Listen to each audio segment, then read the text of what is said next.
यवतमाळ जिल्ह्यातील लोही गावात मध्यरात्रीच्या सुमारास एक अत्यंत धक्कादायक आणि संतापजनक प्रकार उघडकीस आला आहे। गावात श्रद्धेचे स्थान असलेल्या देवगाईची एका लक्झरी कारमधून आलेल्या अज्ञात चोरट्यांनी मध्यरात्रीच्या सुमारास पळवून नेऊन चोरी केल्याने संपूर्ण परिसरात तीव्र संताप व्यक्त केला जात आहे। हा संपूर्ण थरार दुकानाच्या बाहेरील कॅमेऱ्यात कैद झाला असून त्याचा व्हिडिओ सध्या चांगलाच व्हायरल होत आहे। मिळालेल्या सविस्तर माहितीनुसार लोही येथील चंदनचे किराणा दुकानाजवळील मुख्य चौकात पहाटे सुमारे रात्रीचे 2:45 वाजताच्या सुमारास एक पांढऱ्या रंगाची स्विफ्ट डिझायर कार भरधाव वेगात येऊन थांबली। कार थांबताच त्यातून 4 अज्ञात इसम खाली उतरले। त्यांनी कसलाही वेळ न गमावता रस्त्याच्या कडेला बसलेल्या देवगाईला जबरदस्तीने कारमध्ये बसवले। अवघ्या काही क्षणांत गाईला कारमध्ये डांबून चोरट्यांनी कारंजा लाडच्या दिशेने वेगाने पोबारा केला।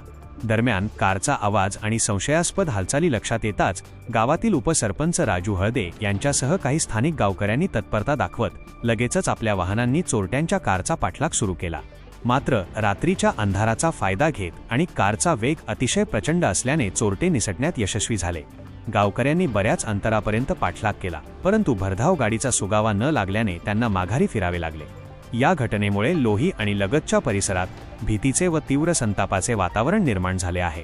गावातून अशा प्रकारे देवगाई चोरीला जाण्याची ही पहिलीच घटना नसून यापूर्वीही अशाच प्रकारे गायींची चोरी झाल्याचा दावा ग्रामस्थांनी केला आहे।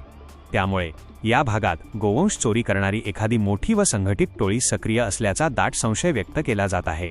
कॅमेऱ्यातील फुटेजच्या आधारे पोलिसांनी या घटनेचा गांभीर्याने तपास करावा, सर्व मार्गांवरील तपासणी नाक्यांना सतर्क करून संशयित वाहनाची पाहणी करावी आणि या संघटित टोळीचा तातडीने पर्दाफाश करून आरोपींवर कडक कायदेशीर कारवाई करावी, अशी आक्रमक मागणी आता लोही येथील सर्व गावकऱ्यांकडून पोलिसांकडे केली जात आहे। अशा नवनवीन बातम्यांसाठी चॅनलला सबस्क्राइब करा आणि पाहत रहा MH न्यूज मराठी।